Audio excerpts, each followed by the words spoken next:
What's going on, guys? I'm Nick with Custom Offsets TV on the YouTube. And today we're gonna be going over the top 5 things you need to know before buying your next exhaust. All right, guys, first on our list is, does material matter? To make it easy, yes it does. Let's go under this truck and I can kind of show you a little bit of the different kinds of materials that you'll find on an aftermarket exhaust. So there's basically 3 different types of material when it comes to exhaust. You have your mild steel, you have your aluminized steel, and you have your stainless steel. To give you guys a reference, so this is aluminized steel and this is mild steel. So you can see this is rusted and the aluminized steel is not. This exhaust is probably about 3 or 4 years old. So mild steel you're gonna generally find on your factory exhausts and your really cheap aftermarket stuff. The mild steel is only gonna last about 2 to 3 years before it's gonna start to rust. And if you live in Wisconsin or Minnesota where they apply a lot of salt on the roads, that 2 to 3 year lifespan is gonna actually go down. So granted, the exhaust is gonna last longer, but all of your components, all of your connections to your exhaust, everything is gonna rust tight. It's gonna be hard to replace. And again, that mild steel is only gonna last about 2 to 3 years before all your hardware starts to seize tight and getting that surface rust on it. Mild steel is gonna be cheaper. That's why a lot of the times factories use it, and you'll see it a lot right from the dealership, is how your factory exhaust comes and your cheaper exhausts. It's easier metal to bend, it's not as thick, and it's just easier to manipulate for the bending of the exhaust. All right, guys, if you're looking to save yourself a couple bucks and buy the mild steel option for exhausts, you can paint the outside of it with a high temp paint to help the surface of the exhaust from rusting. But one of the problems with that is if you do paint the outside is you're not getting paint on the inside. So with the exhaust running hot and cold all the time, you get a moisture buildup, which will make the exhaust rust from the inside out. It's just natural, it's always gonna happen, whether you have aluminized or a mild steel exhaust. One of the tests you can do to see what type of material your exhaust is a magnetic test. So the mild steel is mostly iron, so which is magnetic. So this, we don't have a mild steel exhaust, so we will just use this hanger here, which is magnetic. All right, option 2 for aftermarket exhausts is aluminized steel. This is gonna be the more common one. You'll find this on some stock vehicles from the manufacturer, but not as often as the mild steel. To tell the difference between mild steel and aluminized steel is they will both be magnetic, as you can see here, but the aluminized steel is gonna have more of this gray finish. So what aluminized steel means is that the exhaust is hot dipped in aluminum, causing a metallurgy bond. So they heat up the aluminum, they dip this exhaust pipe into it, creating a nice aluminum coating that bonds to the mild steel, creating a rust-resistant coating. It's rust-resistant. It doesn't mean it's 100% rust-proof. As you can see, some of these joints are starting to rust. And if the weld here has rusted, which is, you're gonna see that normally on these aluminized exhaust systems. The aluminized coating is gonna last about the 5 to 8 year mark in your drier climates before you start to see surface rust. One of the problems with aluminized coating, granted it is coated on the inside, which prevents that moisture rust from the inside, but the outside is not very durable. So if I was to scratch this exhaust, or on a lower vehicle, if you hit a curb or you have rock gouges, that is gonna expose the mild steel, causing it to rust from there. And now it's on the inside and it's gonna spread. Aluminized steel is a little bit more expensive than mild steel, but way more inexpensive than doing a stainless steel exhaust. The next biggest question we get is, what's the difference between 304 stainless and 409 stainless? And is stainless 100% rust proof? Well, to answer that is yes and no. So when it comes to stainless steel, there's 2 different kinds of metal. You have the 304 and then you have the 409.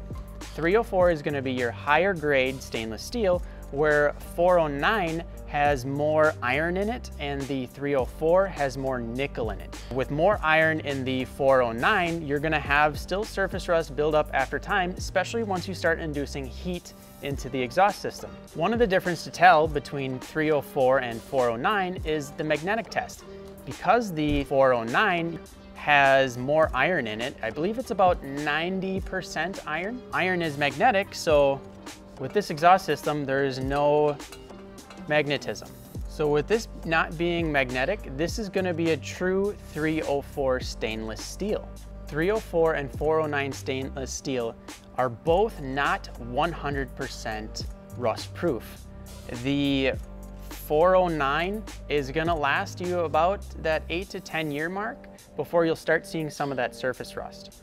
The 304 stainless is going to last upwards of 15, maybe even more years before you start to see some of that surface rust. One of the other big differences between 304 and 409 stainless is the amount of nickel and chromium that is built into the metal. The 304 is going to have more nickel and more chromium than it does iron. So the stainless steel does have some iron still in it. That's why you're still going to see some of that surface rust. But the nickel and chromium is a more expensive metal that is not going to rust. That is where your rust resistance is going to come into play. One of the other things to be able to tell if you have the 304 or the 409 stainless is if you've ever looked at the back of your exhaust or on the headers, you'll have the rainbow effect that it'll turn gold, or you may be getting some blues or purples depending on the temperature. So if you've ever seen an exhaust tip that has like a very blue vibrant and it turns purple, it's because they're heat treating it. They're applying a lot of heat to that exhaust, changing the color of it. Now, just a normal header that you're not running hot temps on it is going to turn more of that gold and maybe some of the lighter blue or purples, but for the most part on a header it's just going to be gold. All right guys, number 3 on our top 5 things you need to know is, does back pressure matter when it comes to an exhaust system? A lot of people misinterpret what back pressure is and how to get back pressure into your exhaust. A lot of people think a muffler creates that back pressure needed to be able to make your engine run proper. But that's actually not true. Your engine has a natural way when it delivers the exhaust that it creates its own back pressure with or without a muffler. So let me explain it as NASCAR. When the guy's going around on the straightaway, a lot of the times you draft in behind the guy in front of you because you're creating that pocket of air, and you sit in that pocket of air helping you pull the car along. Your exhaust works the same way, just in a little bit different manner. Every time you have a cylinder fire and it expels your gas from that single cylinder into your exhaust, you get a bubble. So every time cylinder 1 fires, then cylinder 3 fires, you get these little pockets. It's not a consistent, smooth amount of flow. So these are going to be your exhaust bubbles. So at slower RPMs, they're going to be spread out. Now at a higher RPM, where back pressure will matter, your exhaust bubbles are closer to each other, creating that back pressure and that pocket of air behind each one of these, carrying them all along. So back pressure is naturally created from the engine. With people confusing what back pressure is, so if you have a muffler, we'll say this is our muffler here, and we have our inlet and we have our outlet. So you'll have a bunch of chambers in here, depending on how the system is designed, where your exhaust gets slowed down, creating a different tone, and it's forcing that exhaust to back up on the inside here.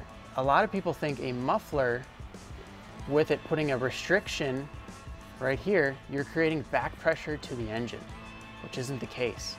So if you eliminate the muffler, you can make everything more free-flowing, and as your RPMs again speed up, your bubbles are getting closer with each other, creating those pockets of air, just like in NASCAR and drafting, that pull the exhaust out faster than you would if you were to have just a muffler.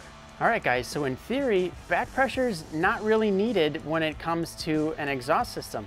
The more free-flowing, the more drafting you're gonna get out of that exhaust, creating your exhaust way more free-flowing, expelling those exhaust gases out faster. Number 3 on our list is, how do I choose what type of headers are gonna work best for my truck?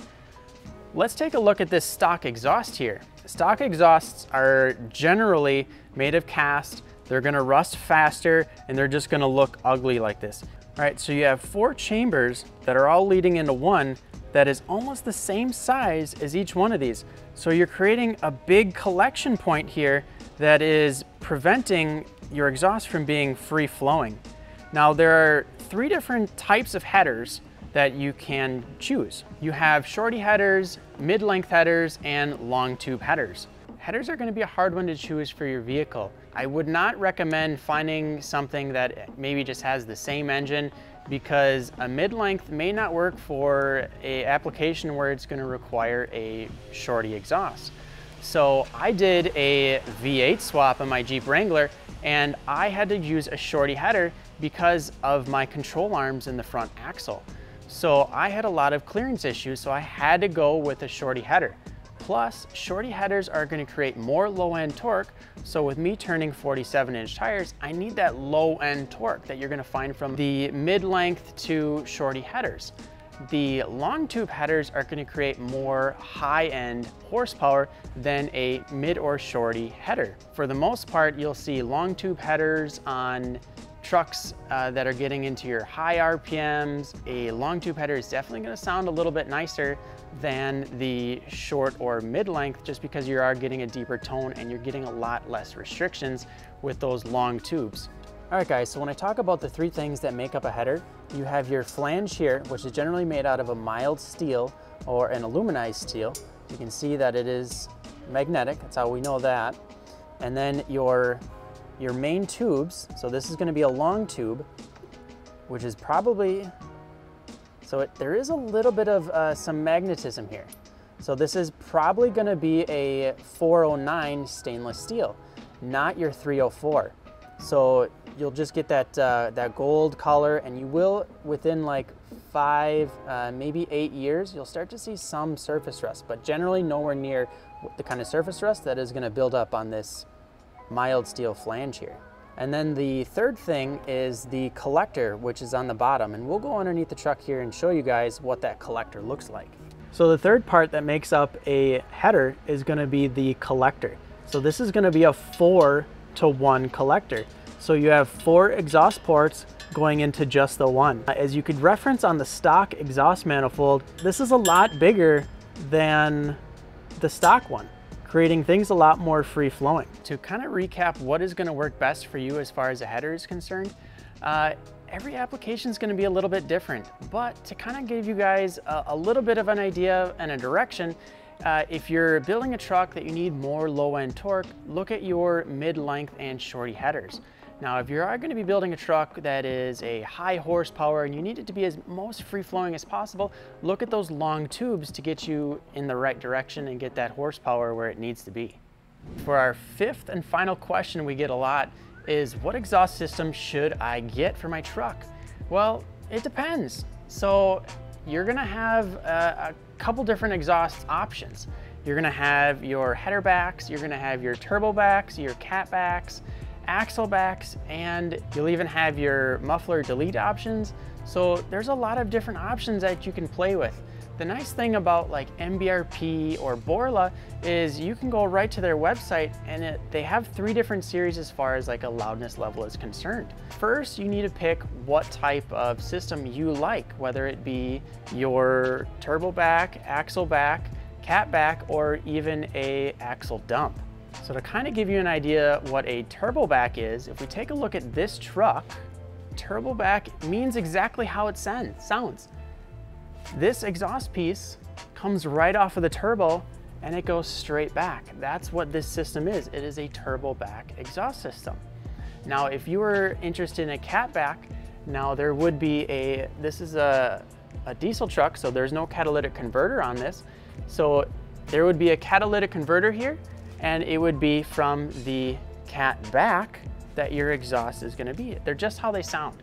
So an axle back would keep you might have a resonator in the exhaust here, and then so that would stay stock, and then you would have an axle back, which generally is just replacing just a muffler in the rear of the truck. Now, if you're looking for an extremely clean look, you can do what is called an axle dump. You can have the muffler have basically a drop down, and it ends right before or right after the axle, so you don't actually have an exhaust tip exposed on the outside of the vehicle. MBRP and Borla are nice enough to give you 3 different options, and they'll label them as far as the loudness level, and they'll even have playbacks of how the vehicle is going to sound to give you a better idea on what type of loudness level you're looking to get out of your truck. One of the other options you can look at are true dual versus your dual. We'll call it a fake dual. So what your fake dual is, you'll have 1 muffler and 2 exhaust pipes coming out to the back, making it a fake dual. Now your true dual is going to be basically, we'll say from the cat's back, and you'll have 2 separate pipes from each side of the engine all the way back. You're not going to have a 1 to 2 like the fake dual exhaust. You'll have true dual, so you have 2 single pipes all the way back. All right guys, so with the EPA doing a lot of different changes, companies have been changing things up as far as your exhaust is concerned. So this truck has some delete systems in it, and we're going to be changing that up. So it is going to still be a turbo back, so we're going to have the DPF system put back in place, and we'll have what is called a downpipe from the turbo installed. So the downpipe will be larger, creating your less restrictions, and then you'll just have the DPF system going into the final exhaust system. So EPA has put a lot of wrench in manufacturers lately because they're making it, and they have made it with their Clean Air Act, illegal for diesel emissions deletes. If you are actually trying to find a turbo back exhaust system, you can actually still find them. Diamond Eye, if you go to our website, customoffsets.com/performance, you can find Diamond Eye on there that has a turbo back exhaust system still. Not many companies actually have stuff available for these diesel just because of what EPA is doing. So their turbo back still keeps the emission systems in place, but you are getting an additional exhaust pipe from the turbo down to the DPF system, and then your DPF out. So they're not touching the emission system, making the vehicle illegal, and you can still pass emissions, allowing you to still get that extra horsepower and torque out of your truck with these diesel engines. All right, now that you know the top 5 things you need to know before buying an exhaust, make sure to check out our website, customoffsets.com/performance, to get your exhaust, and make sure guys to hit that like and subscribe button so you can see more videos just like this one.